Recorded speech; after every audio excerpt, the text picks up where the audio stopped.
小心奶头走光，难道我不伤心吗？我是一个女生，我还没有嫁人，我有男朋友嘞，我的男朋友会怎么样？你们一直老是这么讲，你们会有女儿的，小心一点点，我们记一下口德好不好？奶头跑出来不是一件什么好事情，我的奶不小心走出来晒到太阳，不要大惊小怪。你的老婆也是有奶头，你的女儿也是有奶头，你的妈妈也是有奶头，你的妈妈奶头给你吸，你也是长大，对不对？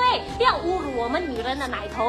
我不是在加入卖一个团队的时候奶头不小心晒太阳，我是在还没有加入卖一个团队之前，我第一次卖内衣，我就手伸去这样子 push， 结果 push 过龙，我的奶呢就不小心晒到太阳，然后就给有心的人呢就录起来。我不能够因为我的奶头走出来，我就躲在家里哭。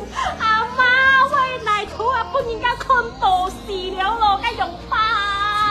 我不可能一直躲在家里哭吗？没有脸见人吗？不能吗？谁给我钱？谁养我？你的奶奶没有奶头，你的妈妈没有奶头，好像很多人没有奶头，只有我一个人有奶头。不要一直拿这个东西一直讲，一直讲，一直讲。